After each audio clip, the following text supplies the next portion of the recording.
and welcome back to Reaper Pro Tips with me, Anne, your host, along with Quindy, our wonderful mod queen, and disembodied beard John. Yes, I'm just switching up my intro today just because my brain is like thinking of 3 different things at once, so it's unable to actually execute.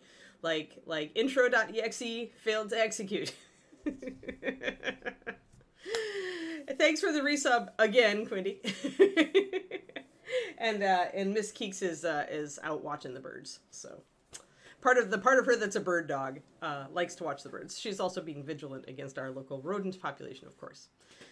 But yeah, happy Monday. Oh, Kareniko with the 49 months. Now you're officially on to building toward your 5th year of subs. Is that insane? It's insane. It really is. It's very much a Monday. Yeah, and I was running. I'm sorry for the late start. I've been making an effort lately, you may have noticed, to be more prompt. But I had to call the roofer this morning about the leak because it was cloudy today and I realized they had never gotten back to me. So I had to call them this morning and actually talk to a guy. And then while I was, recovering from that and thinking about the implications of that discussion, then I realized I had to remove things from the 3D printer. So I had to rush and put on gloves and a gas mask. So my hair is like questionable today. Like it may freak out in the middle of the stream. But yeah, so I had to rush and take the little chisel and chisel my little, and what I did, I would show you guys, but I haven't cured them, so there may still be resin on them, so they're still a little toxic, so I didn't want to bring them in here. They've also still got supports on them. I haven't broken off the supports yet. But I printed the little brazier that I showed you guys that I found on STLs on my mini factory. I printed it, David printed it, he scaled it at like everything from 30 to 70%, so we could get the right size for Karindra. For her griffin head, to have a flaming brazier up there, a watch fire. So I'm excited to get the supports off of those and get them cured so I can see what I got.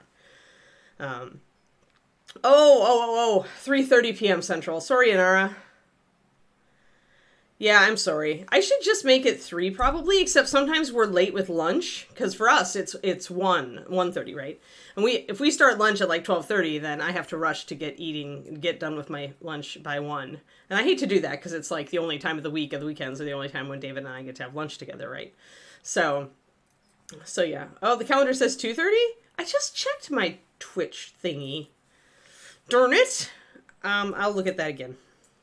I thought Twitch had it right. I kind of double checked it when I went in to look at Nightbot, but I'll put it down here. Twitch start time, or is it on a calendar here at Reaper that it's wrong? I don't know. 3:30 to you, Quindy?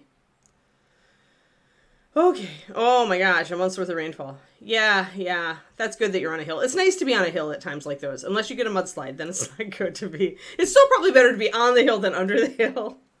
But still. Oh, weird. And that's it. That's on Twitch, Inara? That it says that?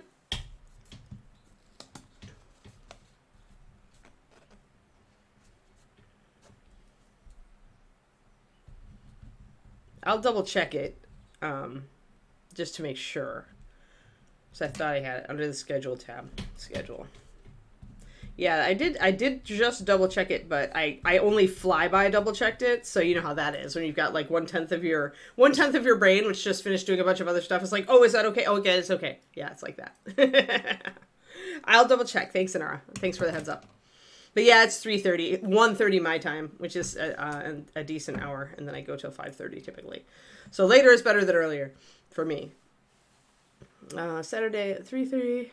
Huh, weird. I wonder if it's a Twitch glitch then. Twitch glitch. That's my new phrase. Yeah, catchphrase. Twitch glitch. Yeah, if I check it and it's right for me and it's right for Quindy, then there's not a lot I can do. Except to make sure that I've got, maybe I put up a graphic so that it'll work that way. But anyway, thanks for the heads up, and I can totally check into it. Oh yeah, what are we doing today? Maybe we'll do black. Maybe we're doing black. I have to make her boots black, and I have to decide whether I'm going to use the same black or a different black. I'm going to use a different black. Where's my Nightmare? Where's Nightmare? There it is. Hi there, Kiki. Are you coming in to say hi after all? Oh, we have a Keeks. We have a Keeks visitation. Hi. Hello. I've got you. Yes, I've got you. Hi there. We made her sleep in the bedroom with us again last night. David decided actually, that it was no longer kosher. What? I just had breakfast. Licking my mouth. I'm not gonna regurgitate food for you like some wolf mama. I'm not. You might wish. You wish, Keekster. You wish, long nose. Hi, Sir Gambit. Thanks for the prime. Hi, Monster Dog. You know what, the Monster Dog? I can't spend a lot of time. You want my Fitbit? No, the Fitbit is not for Namen. The Fitbit is not for Namen. You get your ears up? Yeah. Okay, for you. So maybe it's a glitch, huh? I'll double check it anyway, though. It's never bad to double check those things. Make sure you've got it the same everywhere. Right, Papa? Right? Good girl. Thanks for saying hi to the stream, Kiki. Yeah, you've said hi. That's very good. We like to see your fuzzy face. We like to see you. Yeah, we do. Good girl. All right, Papa. Time to work. But yeah, Sir Gambit, thank you. 13 months. Hey, it's lucky number 13, just in time for Halloween. Yeah, it sounds like Twitch is being weird. No, I believe you. You don't have to screenshot it. I'll just double check my settings. That's all I can do anyway. Even if they're right, that's all I can do is double check. Maybe change it, then change it back and see if that does something to it. Ooh, but I wanted to tell you guys also that along with the little brazier for Karindra, I also printed a new dragon bust. David always cusses at my dragon busts. Like, he tries to use the pre-supported version, and it just, comes up with all these errors. And I told him just earlier today, because I was on a site yesterday that I found via Jazzian on my Discord, that mentioned specifically using unsupported versions for resin printing and putting in the support yourself.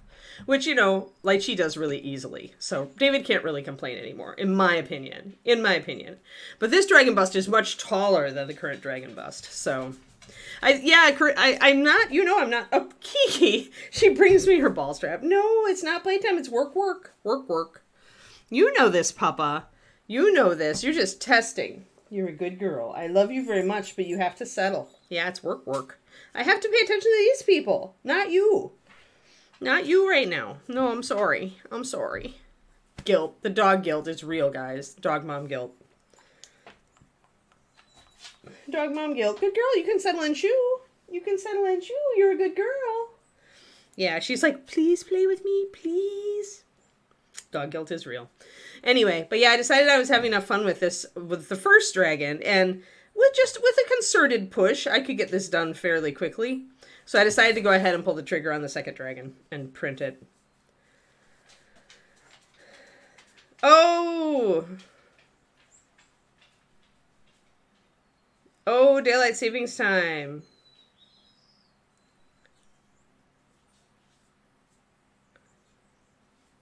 Oh, silly daylight savings time. Oh, no, Valandar. Well, that's, you know what? Though, that is not you. It's not your fault. Don't guilt yourself. Kitties just do that sometimes. And, it'll probably, if your kitty is like my kitties, it will teach them never to step foot out of the house again. But I assume she's okay. And she got back, even though she was scared, she's still okay. Otherwise, you would have said she's not okay. So the worst didn't happen, which is good, and you should be happy for that. But yeah, so I did more work on Crystal Dragon, by the way, before we start this. Let's get in focus. Let's get in a decent focus frame of reference. Yeah, I assumed she was okay because you didn't say. Oh yeah, she about 2 or 3. Yeah, exactly. I had an older cat do that, although he was 8, and he was just like, I am never going out in a scary place again. Ever. That's good that she's okay. So that's a happy. But yeah, I know the guilt is there. Like everybody wants to feel guilty about it. So hey guys, this is what I did. So I started working on the big crystals back here. Got all these guys going on, and I started working on that one right there. So yeah. So I think on the back, because there's this big flat panel, I'm going to put his name and Crystal Dragon, and then I'll just make the crystals kind of a crystal design coming in at the edges. I don't mind the flat back on some pieces, but this one I feel like I want to do a little bit more around the edges here because it's so big. But yeah, I like how he's turning out a lot. And I just printed a new one. And the new one is going to be, I think, a lava dragon. I haven't decided for sure yet. That was what I was aiming toward, though. They're all going to be very different.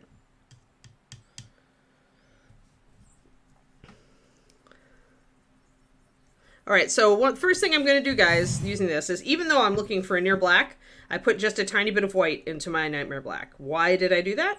Because if I don't do that, it's going to be really hard to blend up from a truly transparent color, as Nightmare is, upward, because it had zero white in it. It's still really dark. It's still probably going to be a perfect near black here. I decided to use a different black here because it'll make things like the boots and the kitty look different from the cloth, but it'll still be a black. So this is a model that we're using different blacks on, in fact. All right. Yeah, that's true, Valenar.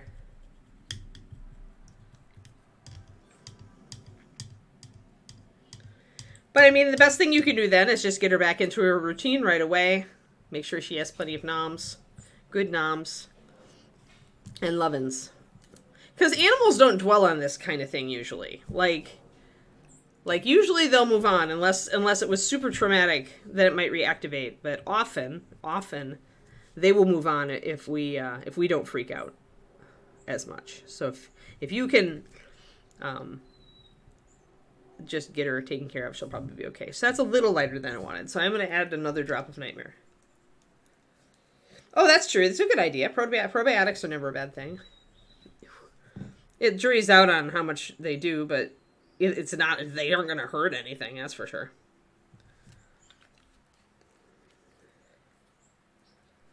Yeah, anything you can do to shore up the happies. Like,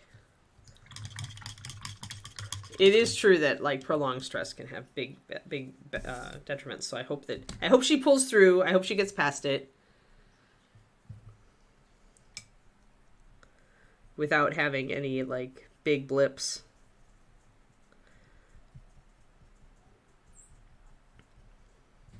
And the other thing about adding a little bit of white to this is that I'll be able to shade with the original Nightmare Black. So that's also good. So I can darken this down even if I find that it is a little lighter than I wanted on the boot. I can darken it down. So, hey, Dark Father. Pro Plan Fortiflora. Yeah. You know, some people like diss Purina, but the fact is they've had like science labs figuring out animal nutrition for longer than any other pet company at this point. So, I do tend to think that they're a pretty good one to go with on this stuff.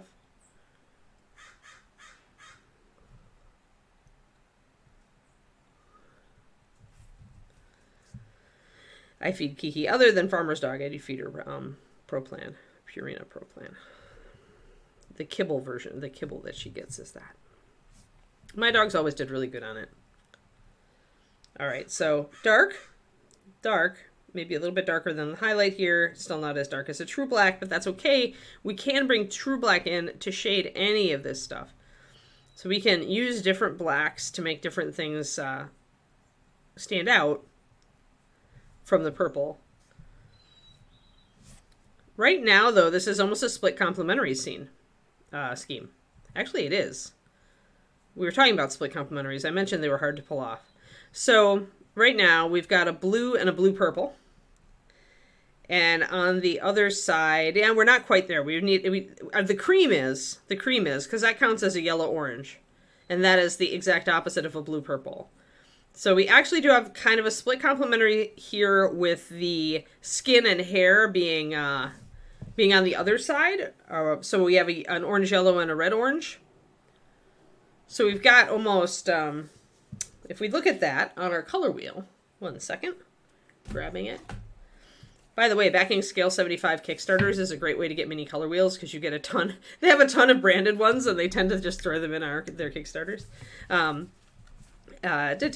But anyway, so split complementary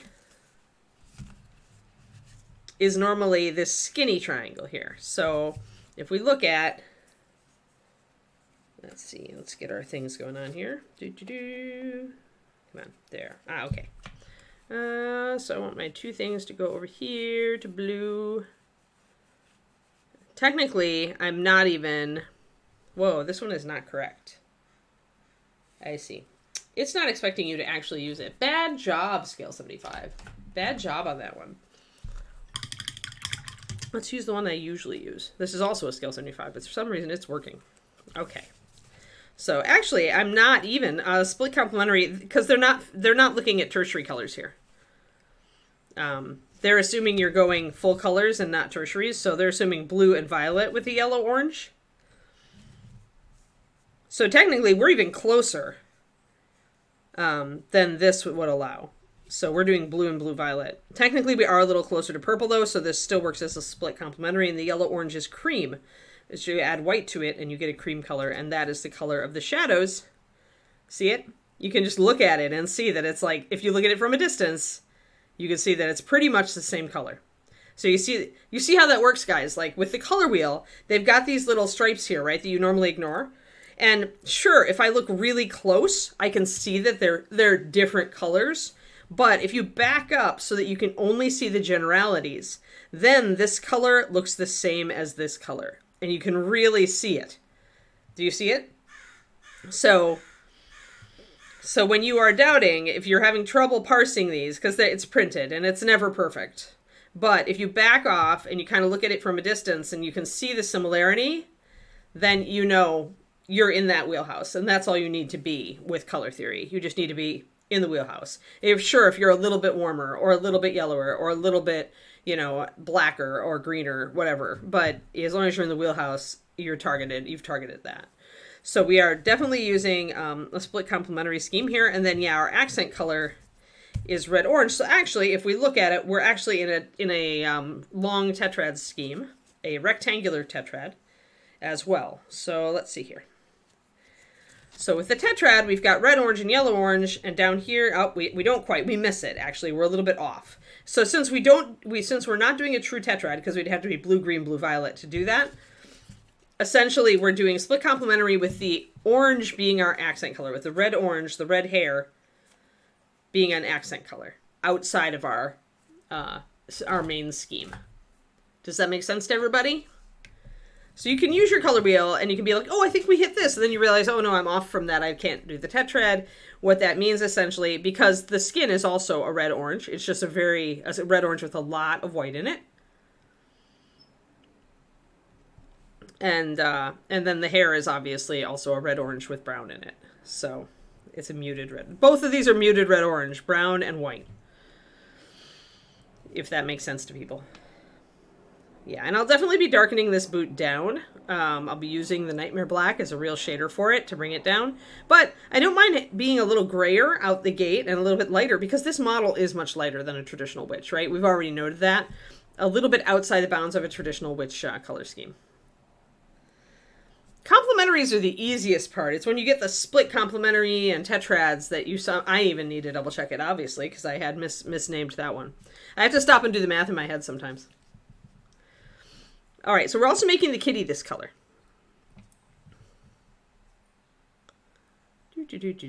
Technically, we will also have some green on this because of the pumpkin stem.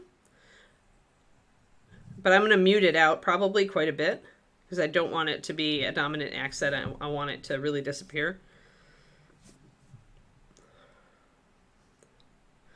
If I wanted to repeat the green around the model, then I would use whatever color I paint this. I'll use if I put some static grass down here. I will also paint the static grass that color. Yep, Inky Kitten. Yep.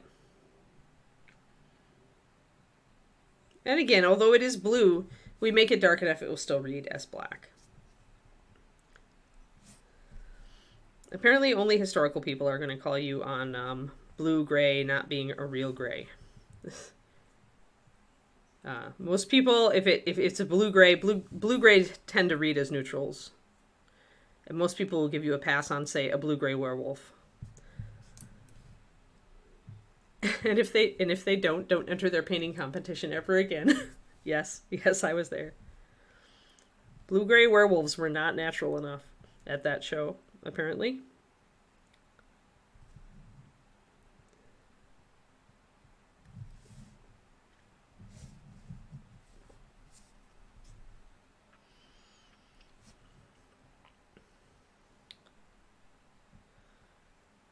That's why Wolfie only ever won a silver. I kept him anyway because I really like Wolfie, but he did not win a gold at that show because he was bluish.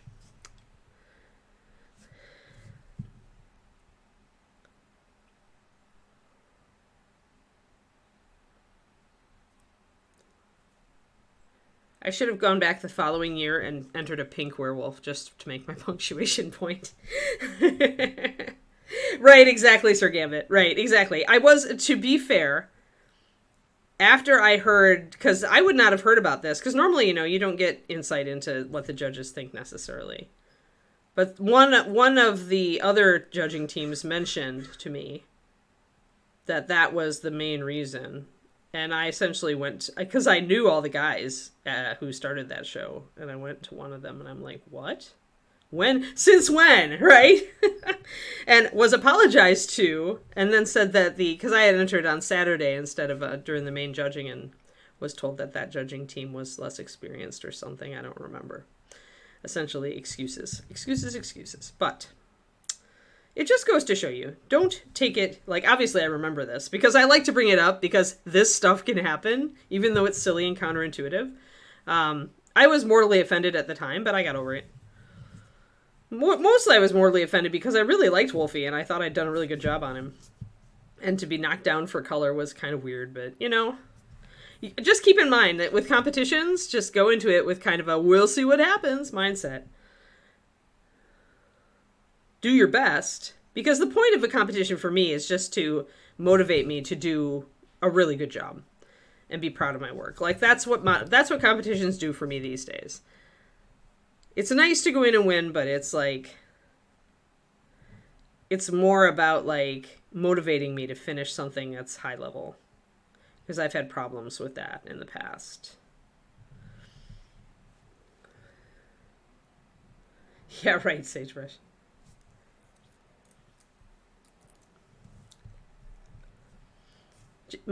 Carrie Michael Cosby, hello, and welcome, and thank you. Yes, much love back at you.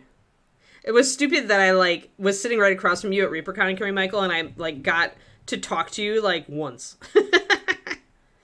Your con is getting big when it's still not as bad as Gen Con, where you see everybody on the planet for 10 seconds and that's it. But yeah, it's getting a little silly.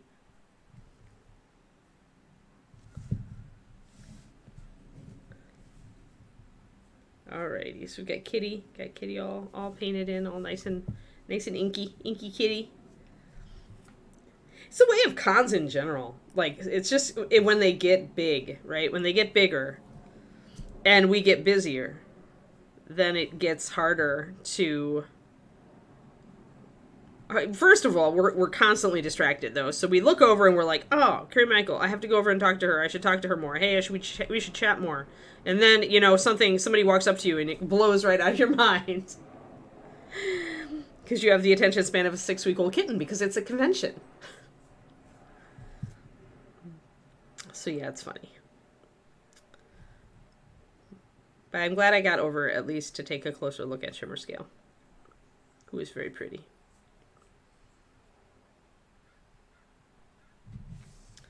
Okay, so just wanted to get a solid base coat on the kitty. Now I'm going to do the boot. Now these two may blend into each other a bit much, and so chances are I'll probably give the kitty a little white mask and a white bit on his chest to differentiate, right? It's going to help to pull, because that's the area that's right next to the boot. And the other thing I'm going to do probably is shadow the boot a little bit more because it's going to be shinier, and punch the highlight a little bit more on this side. So we'll see. I should be able to bring it out. And I didn't want to make the kitty orange, which is my other kitty color of choice, because he's on the pumpkin. So the pumpkin's also going to be orange, and it's just too much. 5 minutes and still miss people. Yeah, exactly.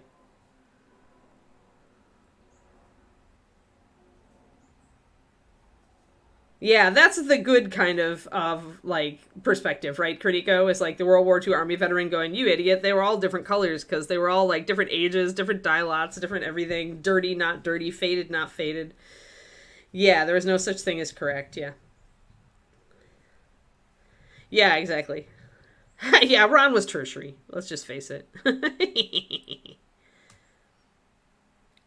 I have earned the right to make fun of Ron. I think, well, one, I was a Reaper employee and it was on our to-do list. Like everybody, that's at the bottom of your job description at Reaper was the mandate to throw Ron under the bus and to make fun of him at every opportunity or to give him shit. So I'm just fulfilling my Reaper employee mandate. I'm sorry. They may have changed the handbook since then. I guess if you know, if Ron wants to change the handbook now, he could take that line out. I used to have job descriptions, like the original job descriptions for Reaper. They were all super funny. And it was back in the dark days. It was just like back in the days where we were like 5 employees plus a crew to actually cast and package, right?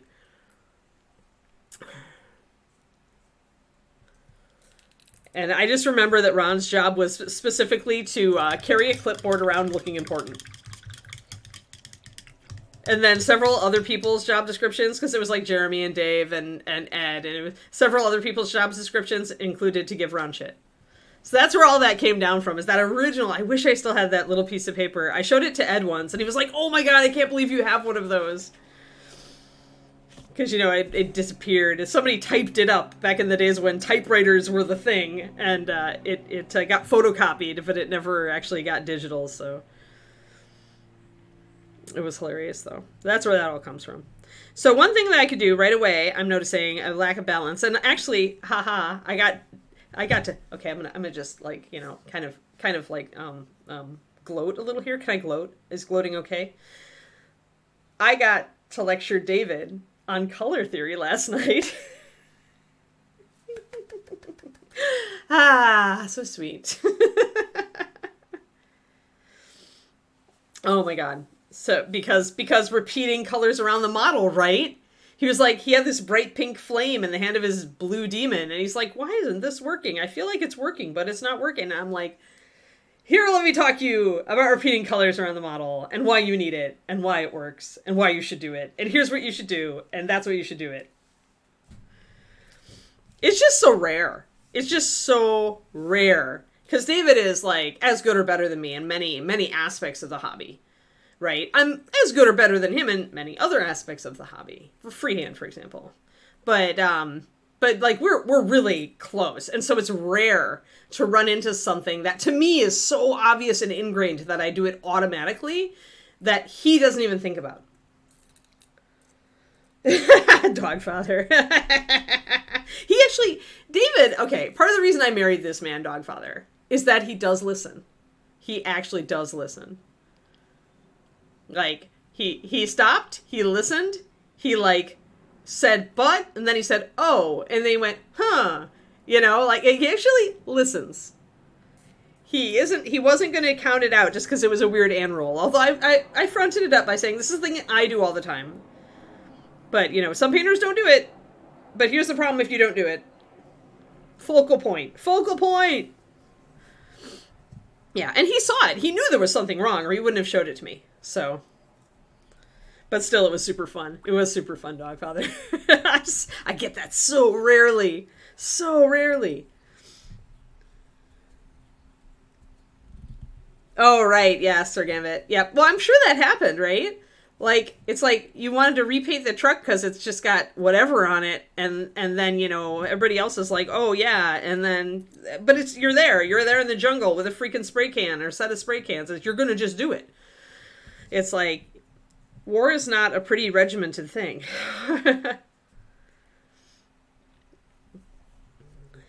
Oh, we're doing our first collaboration, finally. Do you guys want to see the start? He's gotten such a start on it. I need to dive in and, like, mess it up. We're painting something. Oh, I don't know if I should say this. Okay, nephew, if you're watching this, don't tell your dad. But we're painting something for my brother for Christmas. Hold on. I'll go get it. I'll share.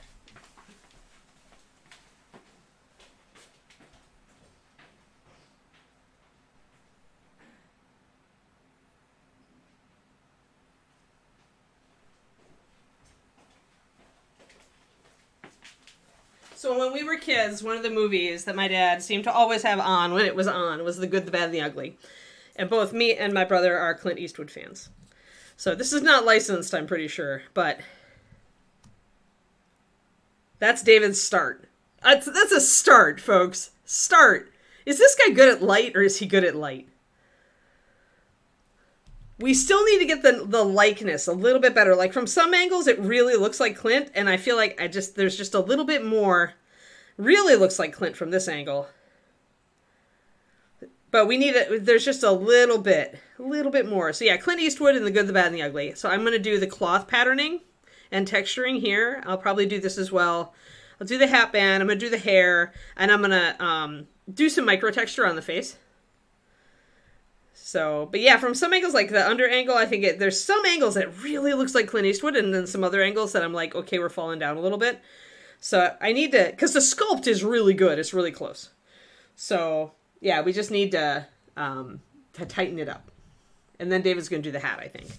But yeah, so I'm gonna go in and probably do some stuff on the face, because I feel like the hair, I feel like the beard needs a little bit, and I want to pop some highlights and get some textures in there. It's very blocky. If you got closer, you could see a lot of it. So I'm going to be glazing a bit, but yeah, so that's David and I's first collaboration, and my brother gets it.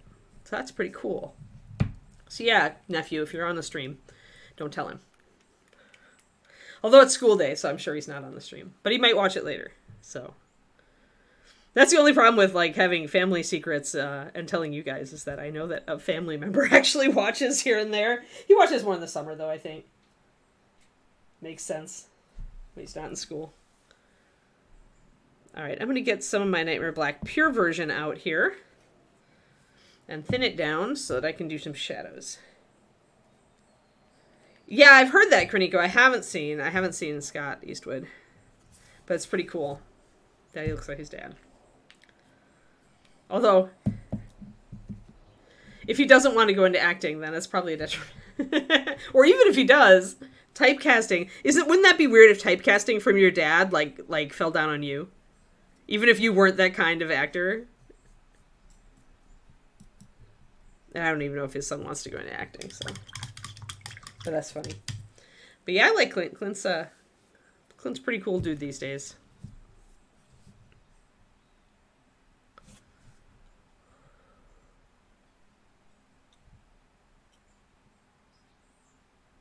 So I'm just going to try to just use the combination of these two to kind of block these boots in, get the shadows in a little bit. I'm going to move a little closer now that we're not looking at dragons and things. Yeah. Well, I mean, that's fair. For one thing, I would expect him to want to not be in his dad's shadow, especially if he looks like his dad. And two, if you're realistic, it's very unlikely you're going to hit your dad's level of success. So you may as well just go in and do stuff that you like, even if it's weird. Maybe even especially if it's weird.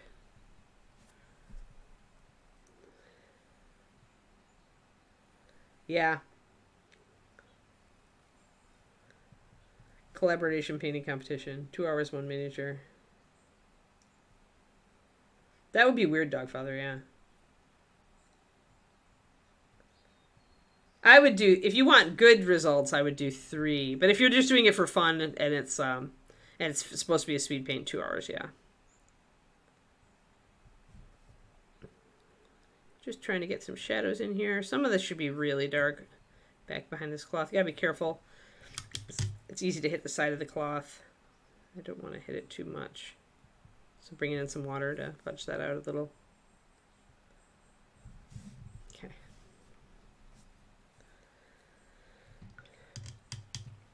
Oh, cool.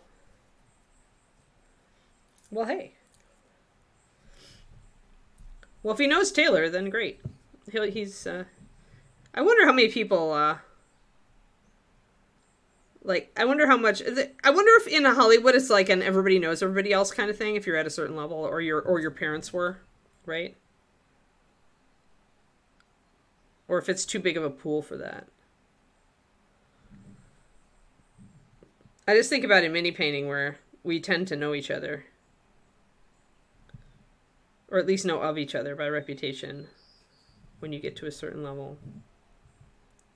All right, so I'm gonna get a little bit of a shadow above that knee. We're just putting it, you can see it brings out some definition in the boot. 3 hours is a while though, that's a lot. 3 hours would give you the potential to get some really good looking stuff though, especially if it was simpler model. So it depends on your motivation, right? Like if you're doing it, if you were doing it for like charity where you were going to auction off the models and give the money to a charity, then I would do 3 hours with every team having at least one like higher end mini painter, assuming you had enough who wanted to do it. And then you'd get some pretty good paint jobs and you'd auction them off. But if it's just for fun, then you could absolutely do 2 hours. Make sure that every team had it depends on how many of the top level painters wanted in, right?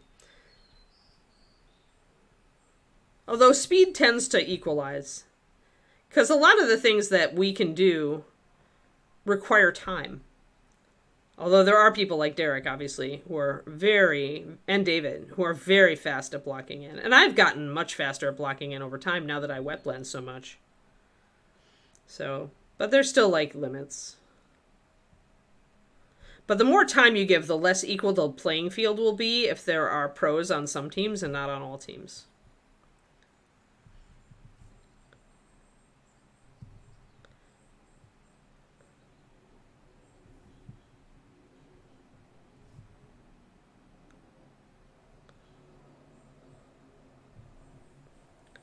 There we go. So just adding the shadows, you can see how that brings out the wrinkles in the leather. Oh yeah, back in this big studio age, I would say so, Twistoma. I just wonder if it's the same now. Now we have the internet, though, right? We have the internet. But yeah, I think it would be cool to do it for charity, kind of like Aces of Painting at Gen Con. That was only 1 hour, but I think you would do 2 hours. And the problem is figuring out a night to do it on. Like Thursday night is really probably the night to do it on, because at least if you want the pros in, if you don't want the pros in, then you could do it Friday night when we're all judging the painting competition. But if you want us in, then you would want to do it Thursday night. Because at that point, most of us are in. We're not doing a lot. Although that also, the problem also, Dogfather, is that it takes up a lot of time, right?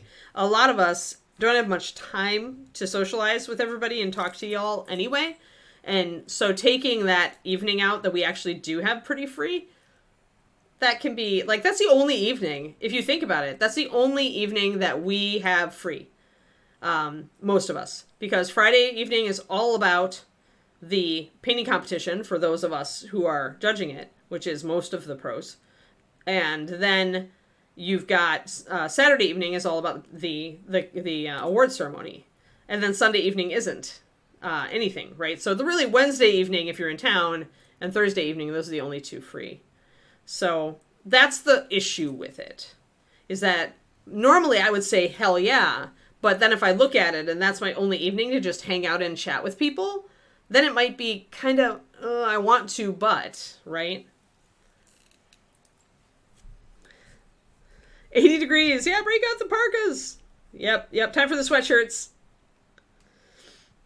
Yeah, it's cool here. It's 70s now here. Actually, it looks like it might even rain today, which I've got my bucket in place. I called the roofers, but they're not going to get to us in a while. For a while, it seems.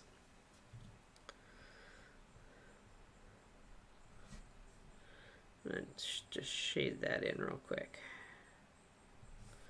All right. Excellent. So now let's look at the rest of this.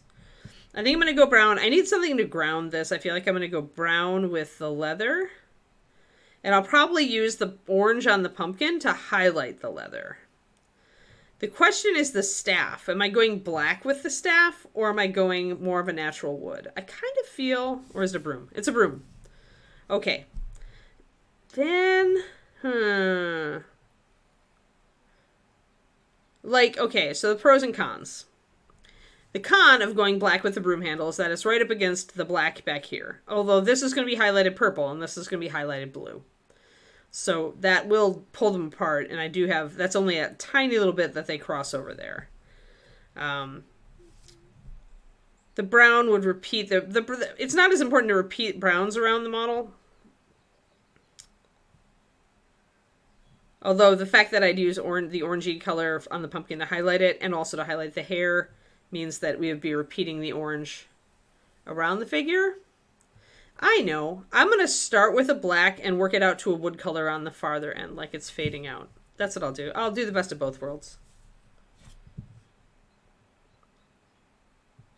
So it's like it got a varnish on it at some point, but that needs to be reapplied.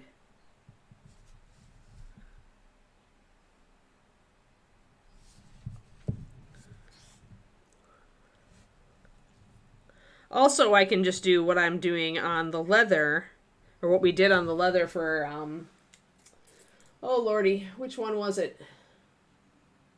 Oh, Illustrally, the elf, where we started with this blue color and we brought it up to brown. And that can look really nice, as we learned on this figure. Having that blue shadow in there is kind of cool. It makes it a really dark leather. It gives you some interesting shadows. That kind of thing.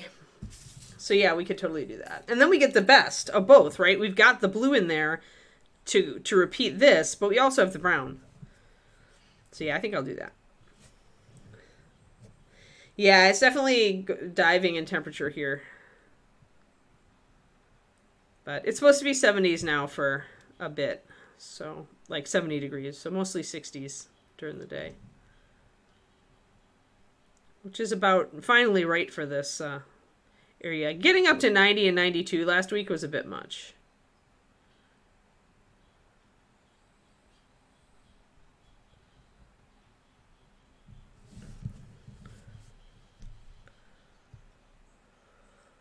Oh no. Oh, poor baby pigeon. Yeah, sitting in a puddle was bad. Poor thing.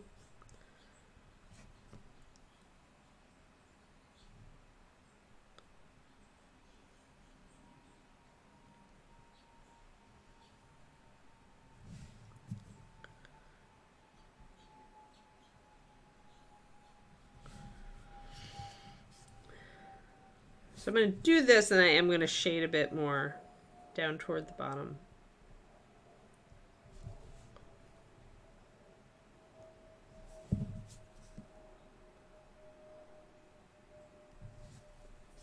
It's going to make the wood on the broom a little darker than the brown for the leather will be, which is exactly what I would want. I wouldn't want them to be identically the same color, but I want to be able to use some of the same colors on them.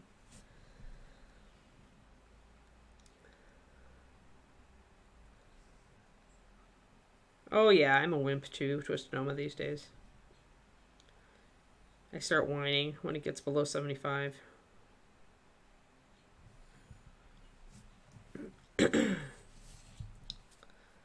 Alrighty, so let's get, so I'm going to shade toward the bottom of that.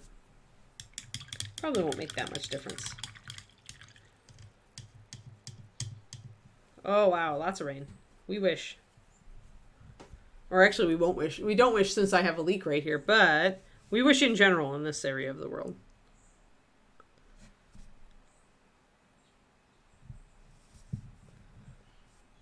More rain is generally better for us.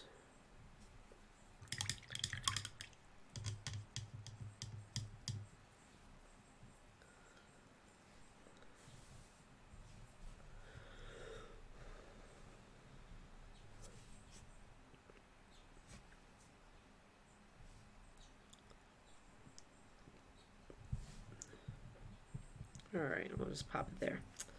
Excellent, excellent. All right. Now we're almost all base coated. We're getting to the point where we have to block in everything else. Yeah, yeah. Well, that's cool. I'm still going to Denver, although not to, Oh, yeah, bad mold, for sure. Yeah. Yep, that's not... Those are my allergies, so glad. That makes me happy. There's other stuff out here that tries to kill me regularly, but at least there's not a lot of mold unless we get a lot of rain. All right. So I think I do want to block in leather a bit. Do I want to block in the pumpkin? I think I want to do it darker. And I think maybe the color to start it with... Hold on, looking through my colors. Not that color. Not that color. Where's my Harvest Brown? Did I use it for something? I may have used it for something. Well, I think I was looking for it and I grabbed oiled leather instead because I couldn't figure out where I stuffed my Harvest Brown. And Harvest Brown is like the color I want for this. May have to use Orange Brown and Ruddy to put it together unless I can find it. Oh, okay. Whee! Yay! See, I threatened it and then it came out. Okay, so Orange Brown, Harvest Brown. We're using two. We might use all three in the triad. I don't think we've ever actually used this triad before, actually, guys, as a triad. 199, 200, and 201. This is the recipe for the very, very orange leather that you will often see on old Games Workshop models. I always really liked the look of that, and I think it's very suitable when you've got something else orange on the piece, like this pumpkin. It's a very warm leather, and yet it's still a bit neutral, but the orange here will play very well with the orange in the hair and the orange on the pumpkin. So I'm planning to use this for most of that.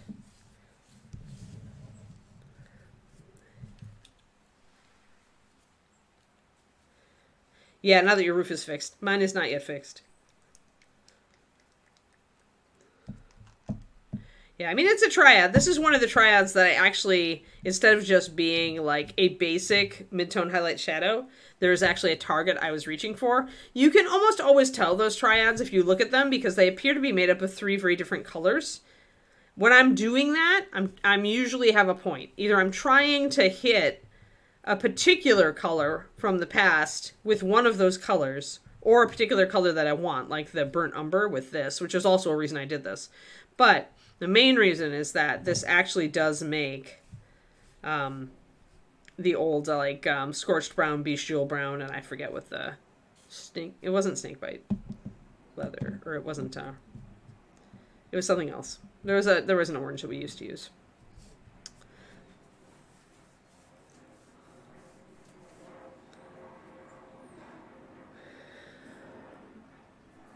Alrighty, so let us, and to make these similar but changed up, we're going to start with a different color. So we're going to start with the russet brown on the leather, and we're going to start with the harvest brown on the pumpkin.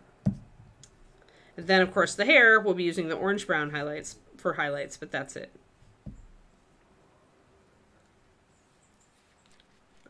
I'm going to stop on my blue for the moment, because I do want to get things colored in. Get some of this gray, the rest of the gray knocked out, I think. All right, so I'm going to take 3 wells, one with the russet.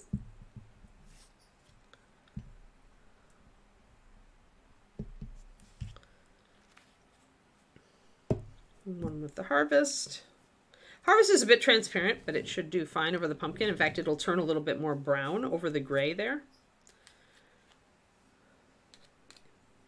Let's see if I've got, yeah, I can get it. But that transparency that Harvest has is a real boon when you use it to highlight leather.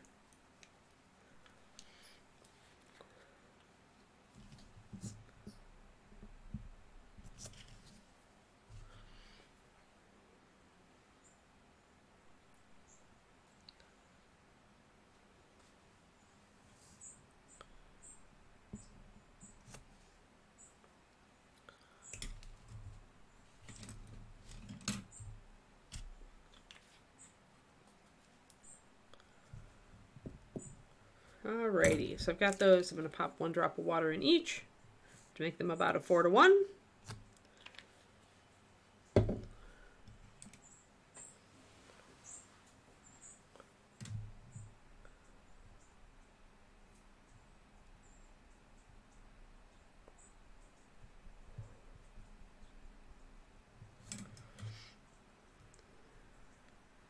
Camping has gotten less attractive to me as I get older, just because of my back and the hard ground. I would need an air mattress for sure.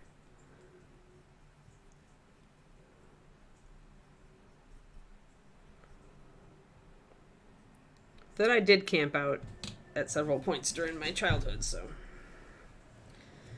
it is not on the bucket list. I like civilization too much these days. Like, I love being out in the wilderness. Like, I love hiking. But at the end of the day, David and I want to go back to civilization.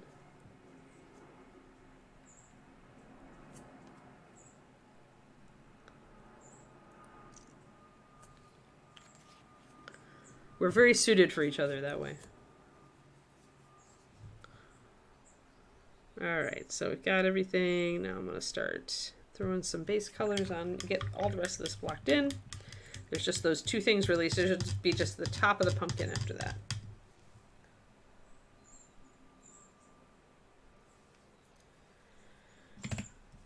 Yeah, you know, I'm in pretty good shape at this point, other than, like, as long as I keep doing my exercises, my back is okay.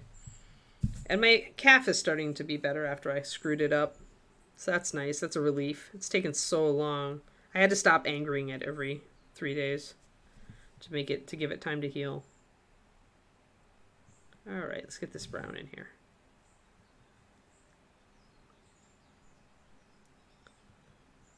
And you can shade russet brown with black and brown or brown liner. It's a nice medium dark brown because it still gives you some room to shade it. But it still counts as a dark brown. It still reads as a neutral. Yeah, these days, you know, do things when you're young is pretty valid. But if you take good care of yourself, I think there's another opposite maxim, which is don't stop doing things just because you're old. Like, David's parents are both around 75, and they biked through a good part of France a couple months ago. They decided they'd always wanted to, so they went over and, you know, biked around in Provence and a little bit in the south. Spent the last day and a half in Paris and had a great time.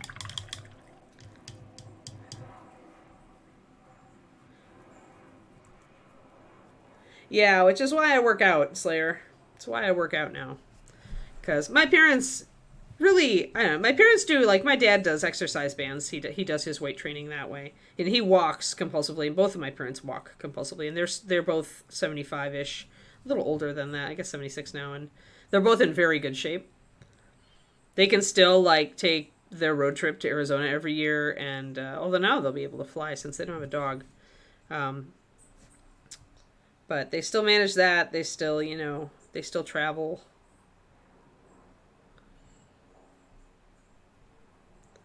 Mom was starting to have some back problems this last year. But in general, they both can still do, I would say, the vast majority of the things they like to do.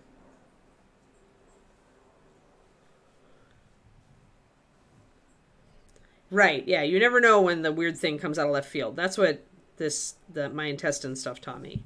Like, you may think that you're going along all great, but things can, the switch can get flipped at any point. So, but at the same time, you can't live in fear of the switch being flipped. So you should definitely enjoy it. But enjoy things while you can. And I would like to be in as good shape as my parents are, or better, by the time I hit my mid-70s. Hopefully getting there would be great. I want to live till I'm 100, though. I want to see, much as I might be disgusted with the state of the world at that point, knowing me. I just like to see what happens. I like to see what happens. The world is a giant story.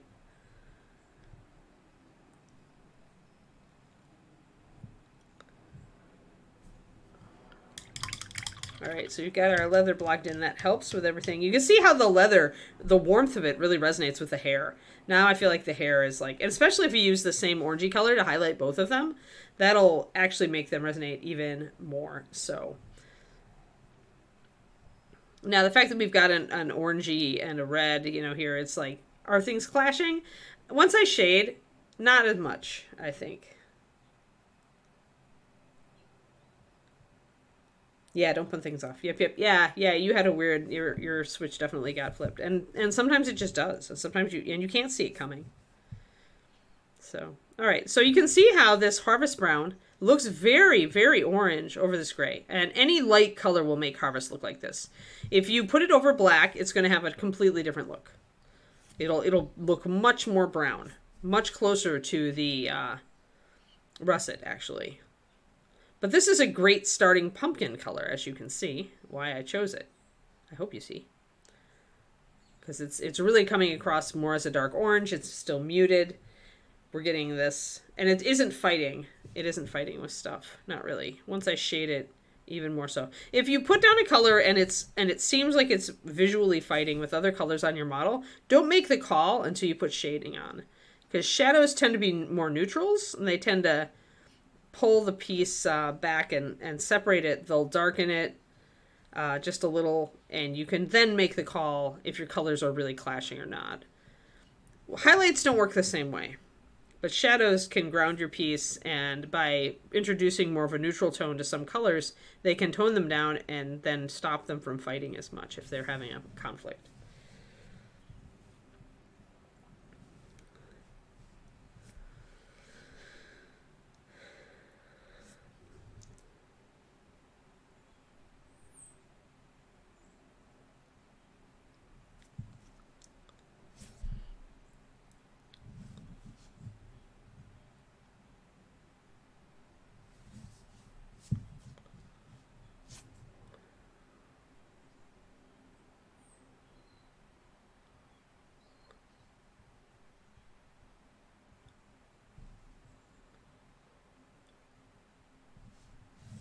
There we go. Alrighty. So yeah, so when we bring up orange highlights on the red hair, that's just going to work. Yeah. Yep. I feel like Carrie Michael. Same kind of thing. Colon crap. Colon crap. Yeah, I have to look and make sure my insurance has been updated, and then I'll be able to schedule my colon scope. But yeah, it happens. It happens. You just never know. You can't really worry about it beforehand. You just have to deal with it and move on. But yeah, if you're healthy and feeling great, like, do some stuff.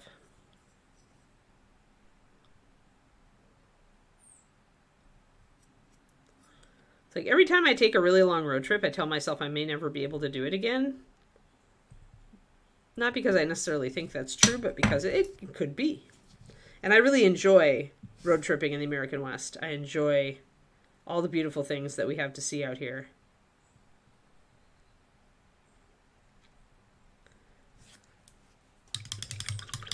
All right, I've got a little bit of plastic flashing there.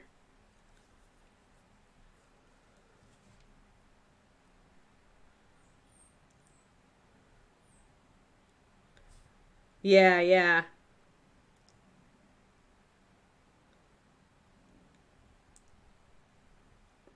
Well, with knees, you know what? It can be a whole bunch of things, right? It isn't necessarily like your knees are just as vulnerable when they're younger, I think, in a lot of ways. If you weren't hit, like, and the Appalachian Trail is not easy, right? I don't know.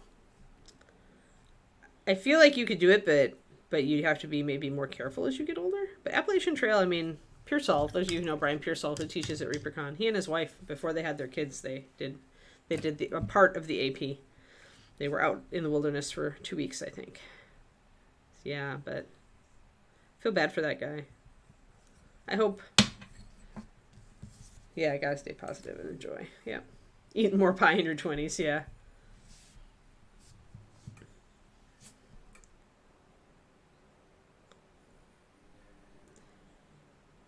Though, you know what? If you didn't eat more pie in your 20s, probably you don't miss it that much, right? It's like if you were eating pie constantly, then you would definitely miss it because you made a point of eating it all the time. It's kind of like when I went gluten-free. Like, I wasn't a big breadivore, so I didn't miss bread, but I missed crackers. So I had to hunt up some gluten-free crackers. But then I went low carb, and even the crackers were out. So I just got used to like not really doing it, you know. It's just a little bit there that's just not happy. That little bit of that pumpkin. I don't know what I'm going to do about it.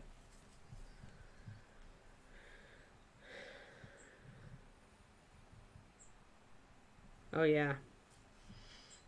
Boing. That's exactly what happens. It's just like the cartoons, right? Boing. Like a tendon. Doing. Oh, I don't even want to think about that. Yikes. Yikes.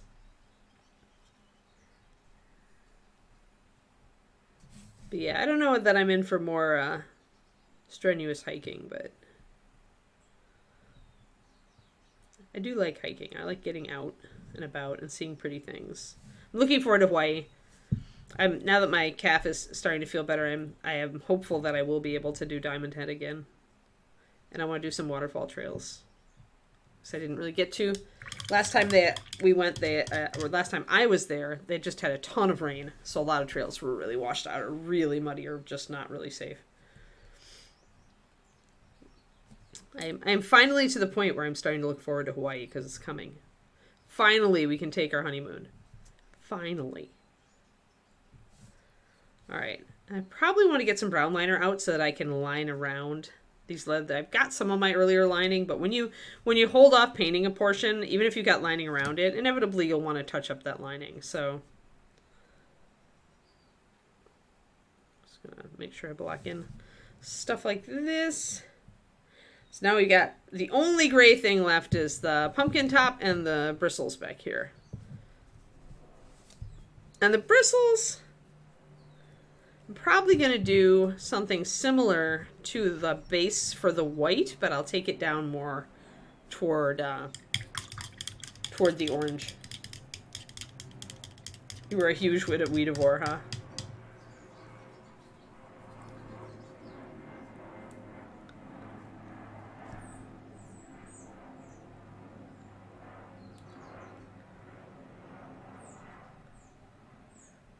I just learned to bake low carb, gluten free. It's not like I can get it. I'm nailing it now that I'm low carb instead of keto. Keto was hard, and now that I can't have the alcohol sugars, it would be undoable, I think. But now that I do low carb, like my chocolate chip cookies that I just made, are 8 grams of carbs, only 8 grams of carbs per cookie, and they use real sugar. I just half the sugar, and use low carb flour. But I can now pie crusts and stuff like that, laminated pastry. That's a little harder. You can do it gluten-free, though. You just can't do it very easily low carb. I'm not sure if I could pull it off low carb. Right, yeah. Yeah, you have to relearn how to walk. Exactly, Kerniko. Yeah, it's the same if you ever have heel spurs. You have to, like, relearn walking in order to get rid of that. Yeah, exactly. That's what I did, too, Carrie. I started just learning how to bake with the things that I had to make things that were close to what I used to like. Now, honestly, I like the keto or the low carb cookies better than like regular cookies. My almond flour. I love my almond flour. All right, let's see here. So let's get the liner going on here. But we're coming along. We're coming along. It's looking Halloweeny, and that's the important thing, right, guys?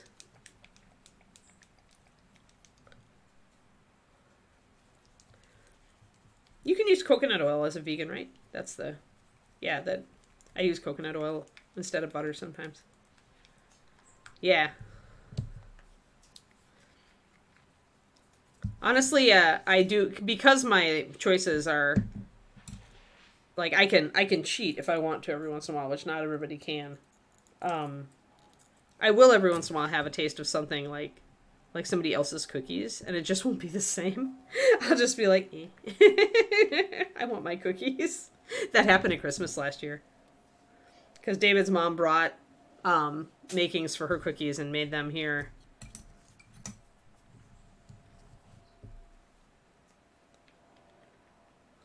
I use soy milk now for almost everything, I think. I don't use real milk ever because real milk really tips off my lactose intolerance.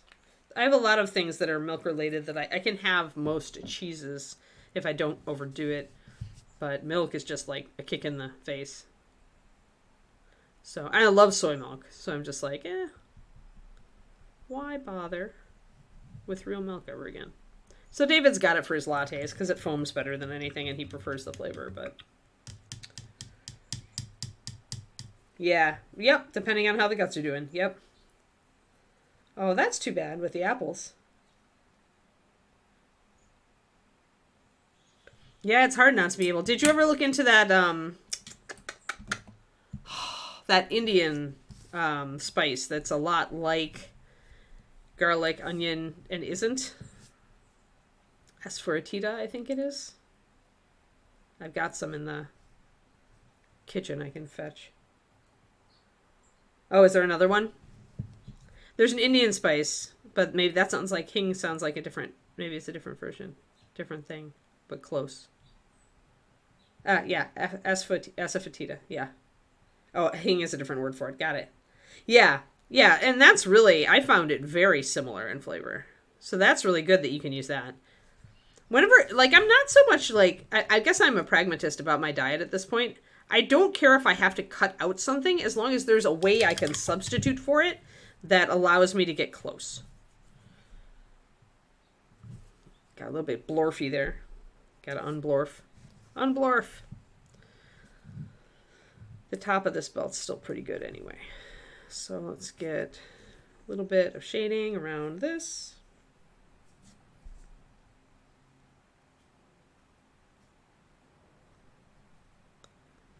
A little bit of shading up here, shading there. There's some details on this bag. There's a liner that I can hit. Add kind of a bit of an embroidered edge here.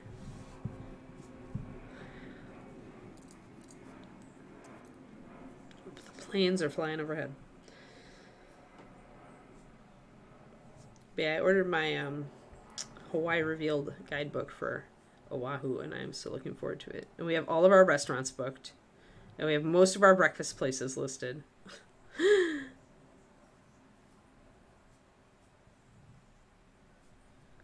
And so now I just need to sit down with the Hawaii Revealed book and plan some hiking days to go with our museum days and snorkeling days, hiking and snorkeling days. At least one good snorkel day, and then maybe some beach day where David can also snorkel.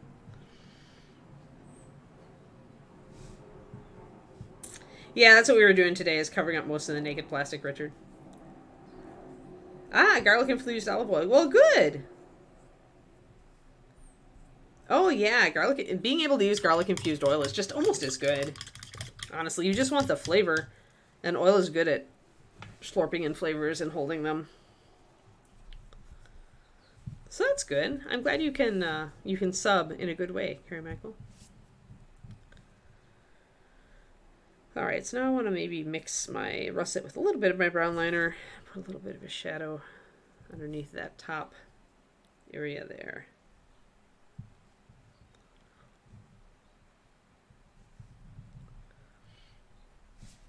Yeah, we got Maine very much into the defining things today, and the color that I use on the broom also I'll use for these the little ties holding together, the clips holding her bodice together.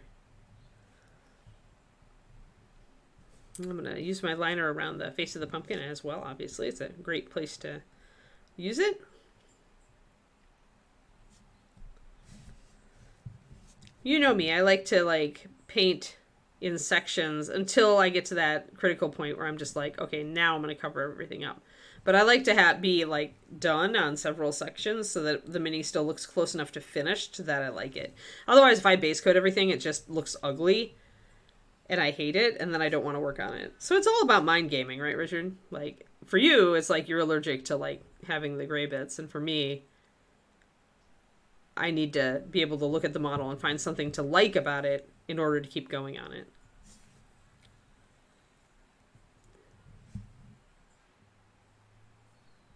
You can get it lined around the little kitty paws too.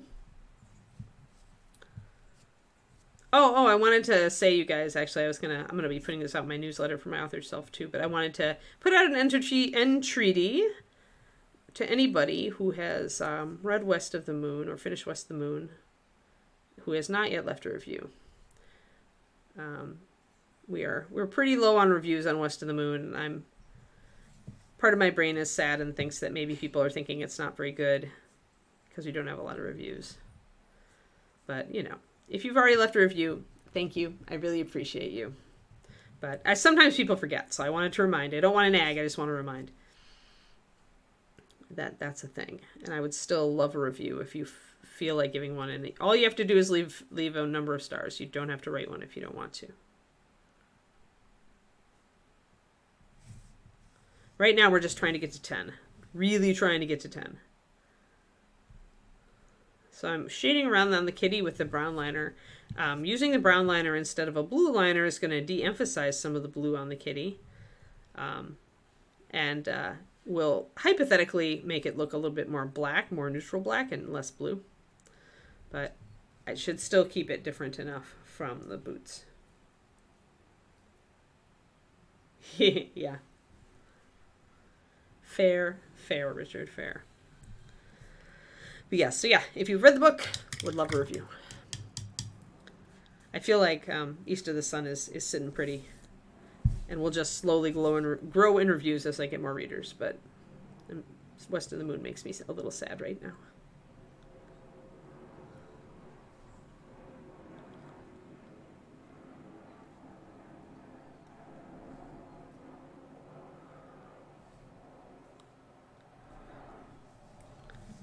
I was looking over my dashboard yesterday and relieved to see that I am profitable so far this month. Ads versus income, but I also spotted an evil keyword that was costing me money but not giving me conversions, and I nixed it. So it was actually a pretty. I'm learning the advertising thing. It's all a big learning curve process. Because sometimes keywords get you lots of clicks, but they don't make you any money, and so you have to watch for them. And I had inadvertently targeted those Disney Twisted Tales fairy tales books, because it's fairy tale, right? And so they were getting me clicks, but people clicking were just wanting more Disney, and they weren't converting, so I had to put those in as negative keywords. It's funny, the stuff that I'm learning, just having this publishing thing.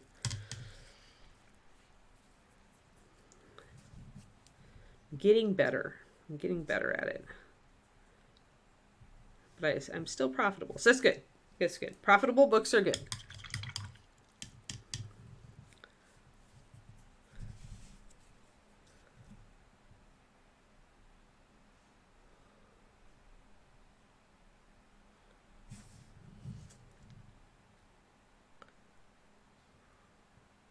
I haven't dabbled in Facebook ads yet. I keep being tempted, and I'm just like, no, I just want to see if the Amazon ads work and how much they're going to cost me every month on average.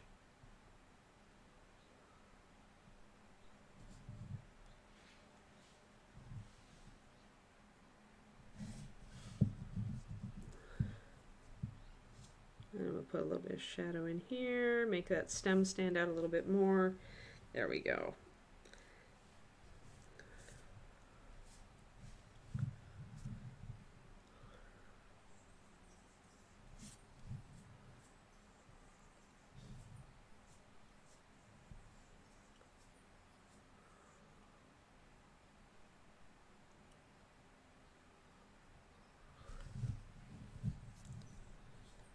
All right, and I can make the eyes glow a little here. I don't know though, because see how the brows are really overshadowed.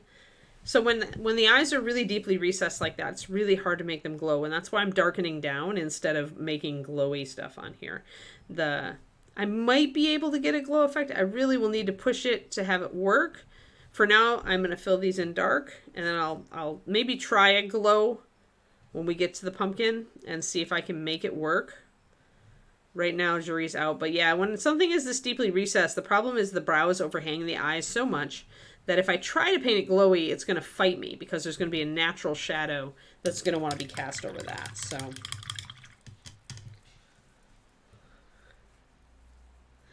yeah, I mean,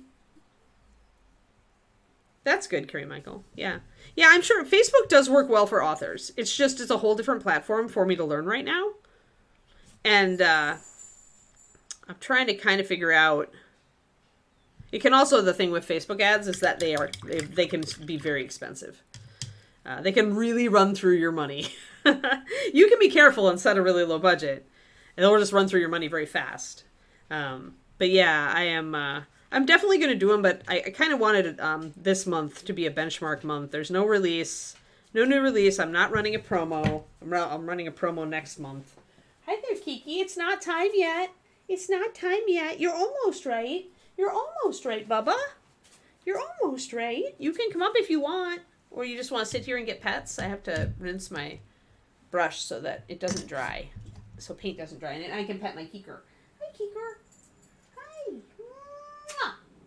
Hi, you big head. How'd you get such a monstrous head? How did you get such a monstrous head? Are you trying to make up for not having 3 heads? Oh, it's okay. Oh, the big box of doom. You can come up. You can come up. I won't move the box again. There we go. Oh, we're focused on entirely the wrong thing. There we go. We've got a Keekers. Yeah, she's just like, in case you didn't know, it's almost time for my WALK. And I'm just like to petition the assembled that I would get to WALK faster rather than slower. Right, Keeks? There, you can have your ball strap. Oh no, it hit the evil box again. There you go. There you go. I have a box, my big sister's a battle box, that's balanced here to keep her from messing around with the stuff in the corner. And so every time it moves, if I nudge it, she's like, the box, it moves. What? You put it back to the box? Well, don't put it back against the box. You think the box is evil. I'm going to put a little bit of this orange on this pumpkin. Boop, boop, boop, boop, boop, boop, just to test it. So you can see how much lighter and brighter, but also how well that orange brown works with this triad. Like, and I'm going to use the, here, let me show you the triad really quick. I'm going to use the russet brown to shade a little bit on this pumpkin. But yeah, I'll try Facebook ads, but I think I'm going to hold off. I'll probably start in December. Or maybe I'll run one in, my first one in November along with my promos.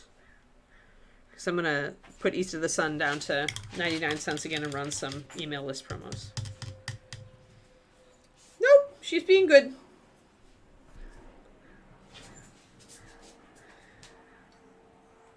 Yeah, you never know how it's going to convert. But I mean, Carrie Michael says, that's you often, when you see a book on Facebook, you might just really quick click over and add it to your wish list or your cart to save for later. And then go back. And that's where we'll see. Yeah, once I need this baseline. The thing is, I can't start a new thing without having this baseline of how am I doing now with 2 books out when I'm not releasing a new book, when I'm not running a promo. Like, what's my baseline, right? So this month is all about establishing my baseline. Am I profitable at the baseline? And then once I have that baseline, then I can work on scaling up by adding a different form of advertising and seeing how Facebook works for me. I definitely want to try it. It's, learning a new platform, but there are some good tutorials I have for it. David was like, you really should be looking at your ROI. You really should be looking at this. And I'm like, honey, that takes way too much time. If I have to put that much time into analyzing my advertising, I'm not spending as much time writing. And that's a no. So here we're going to put our russet brown as a shadow to define the different sections of the pumpkin. I'm also going to do a russet brown with mixed with the harvest brown to add a little bit of ground shadow here. Oh, nice. Trashorama.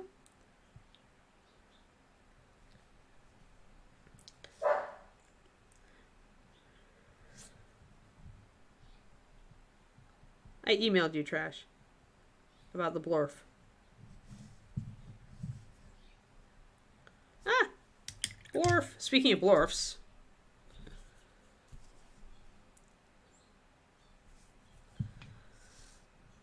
All right, so let's get more of that russet brown. So this is how the triad generally works. Now, given this is the triad starting with the harvest brown, it's going to give you a lot more orange. Then when you come up here, you're essentially using this harvest brown as a highlight. And it comes off a lot more muted. See, it's not like as bright of an orange here. Certainly not anywhere near this, right? But you're putting it over this underlying brown, and that's what tames it. So this is a color that acts very differently depending on if you're using it as a highlight over a darker surface or as a midtone over a lighter surface. Oh, okay, yeah, sure. Yeah, I didn't want to push you at all. It's cool. It's not a hurry. Like, I need one more thing. I'm like, and then I'll add a Zazzle store. Oh, lordy. And I want to do a dragon painting, you know, like, course and put it up on my Patreon where anybody can buy it. Yeah, jeez. I don't remember what the triad name is, Sir Gambit. It's going to contain these colors, though. It's like warm browns or warm, I don't know. It's been so long. It's been so long since I looked at them. It could be orange browns. But I have these guys. It's warm browns, you think? Yeah. So this is great. Great Halloween triad if you're trying to do something other than just painting something fireball orange or sunrise orange for a pumpkin. I find that this actually looks a lot more natural. And as we bring it up, it will look more so. So yeah, so just wanted to show you how versatile this really is. And of course, russet brown is also a color that I use by itself all the time in wood and leather. And the great thing about russet is that if you don't want to take it up with orange, it makes a fantastic neutral dark leather color if you use something like driftwood brown. Mix driftwood brown into this and you get this soft grayed out dark brown leather, which is wonderful. Autumn browns, awesome. Thank you, Sir Gambit. Thank you.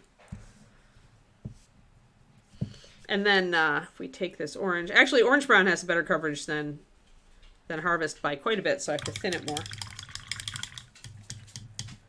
Yeah, just go in order. Autumn browns, there we go. Quinty's got it. Yeah, there you go. We haven't ever used these as a triad. I have used orange brown before just as its own thing.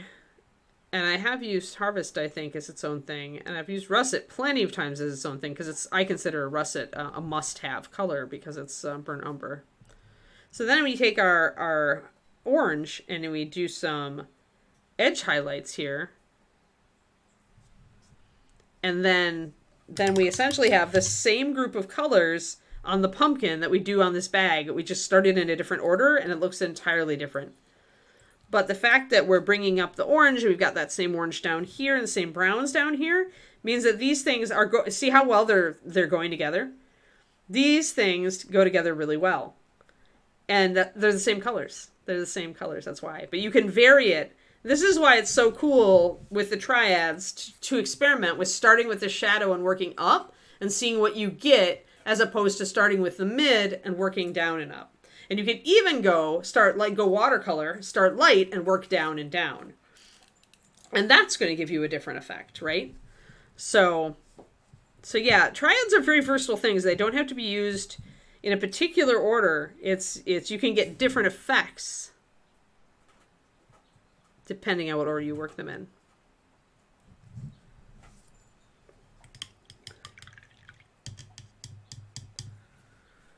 So hopefully that's interesting to y'all. Hopefully you found that interesting. So you can kind of see just a little bit of that orange at the edge. And then there's the russet. And down here I could bring the russet in more strong on the underside, so I will. Yeah, I originally had thought they would be great pumpkin colors, which is why I called them, and leaf colors, so I called them autumn browns for that reason. I remember that now. It's been a long time, guys. It's been 15 years since I made these. Since I created these colors. So since pumpkin sections tend to be rounded, we're going to do a rounded shadow. So like a crescent. You see it there. Keep that shape rounded. It helps to accentuate the shape of the pumpkin.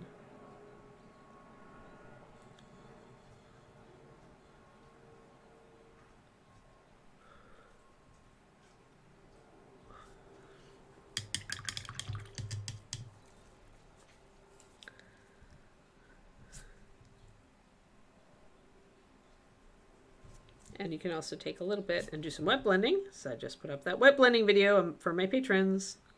Remember, you can join as a free patron and get easy early access. You don't even have to be a paid patron. You still get stuff. And of course, you know, then you get all the updates too. Like if I do an update about life in general, which I don't do very often, but every once in a while I do. You get more life in general stuff on my writer mailing list.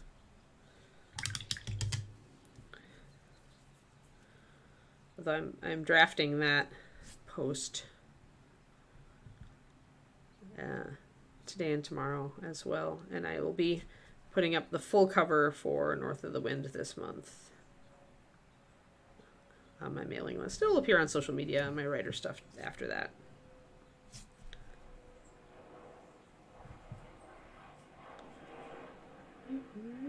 So notice also that the russet brown, when I put it on as a shadow here, looks lighter than it does up here. So just like the same thing, right? Is like the harvest brown looks lighter when it's over the gray, which is a lighter color. The russet brown looks lighter when it's over harvest brown, which is a lighter color.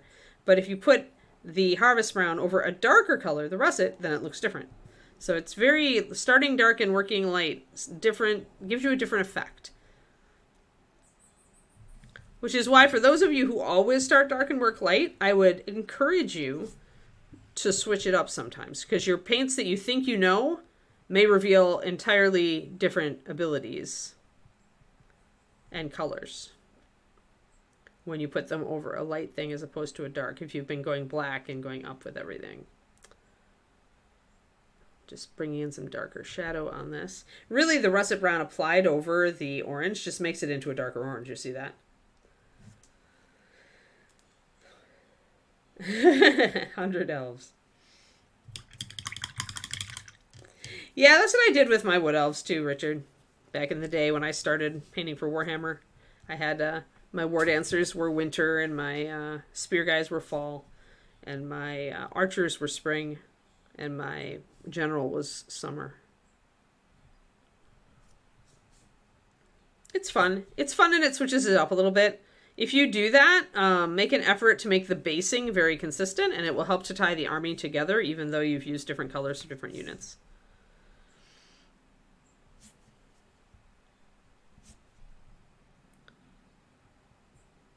I'm just trying to use some mixes here to blend a little bit.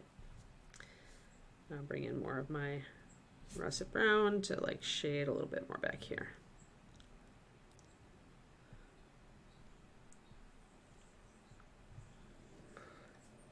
You can see how just putting a glaze of that russet brown over brings it a little bit richer.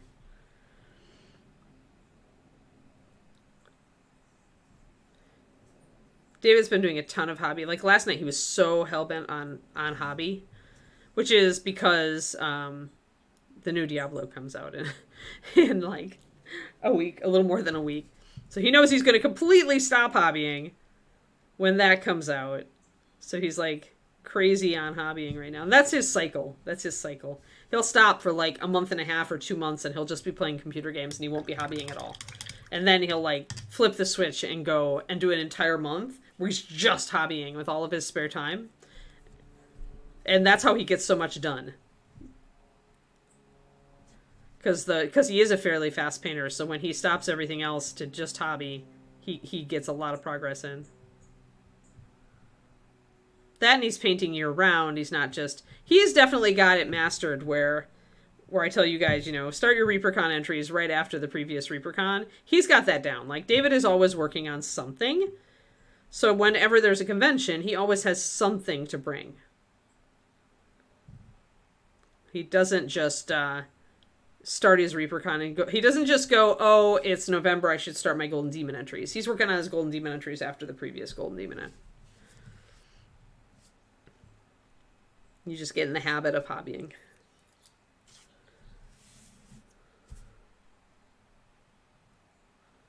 Texas forest, all pine trees. Except up where Dallas is. We didn't have very many pine trees.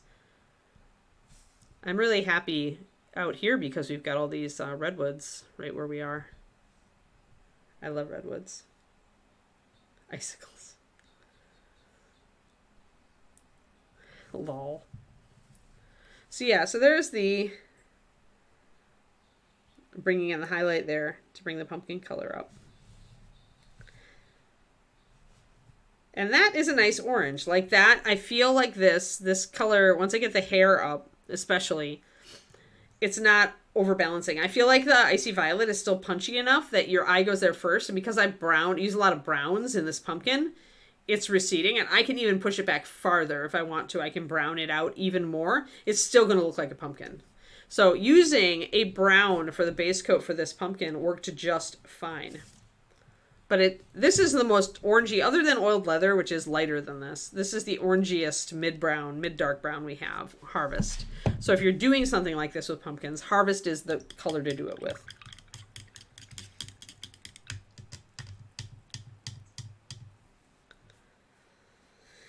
So yeah, so now it's time, even though I was late starting up, so I went a little late. Papa is sitting there out in the hall going, "Where's my walk?"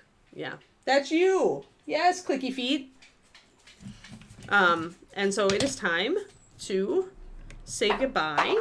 And you can see Witchy. Hi there, did you just drop your bone at my feet? You did, because you're such a good girl. Because you're such a good girl. Yeah, big face. Hi, big face. Good girl. I'm getting lickings. You can see the wagging tail in the background a little bit. But yeah, so she's turning out really well, guys. I'm very happy with her. Like, when we first started her, I was dubious. I was like, well... But, yeah, I think I'm really enjoying the color scheme. And I'll bring up the orange a little bit, probably a little bit more with adding some white to that orange-brown. But we'll work more on the pumpkin and stuff. Tomorrow, we are back to Wraithy. Wraithy Mouse. Mouse-a-Wraith. Wrath-a-Mouse. So we will be working on this and bringing up the ghosty bits. And then I've got to figure out... how I want to incorporate the other bits. And I've been thinking about it, and I might actually paint the whole thing in the glow and then just start bringing in the other parts as if they're just starting to corporealize. I think that might work a little bit better. Oh, somebody's trying to climb in my lap right now. Somebody's like, okay, well, you said goodbye, so did you get off yet? Did you? Can I eat your Fitbit? No? Why not? Why not? Giant dog. Look at this giant dog. Oh my gosh. Oh my god. What a giant dog. What a giant dog you are. What a giant dog. So giant. Your head is so huge. How did it get so huge? All right. I'll sign off. I promise. Wait. Work. Wait. So before Kiki eats me, that's what we're doing tomorrow. We're going to do Mousy. We're going to see what we can do. I might trial this by painting like the head and then trying to make the colors come out of it. We'll see. You'll see what I mean when we get there. All right. Yes. Thanks for hanging out, everybody. This was fun. And I will see you all tomorrow. And Quindy, I'll see you too. And thank you, as always, for modding. And, yeah. Oh, yay. Rhonda's on. Good. And definitely keep Rhonda company later. All right. Talk to you later, guys. Bye-bye.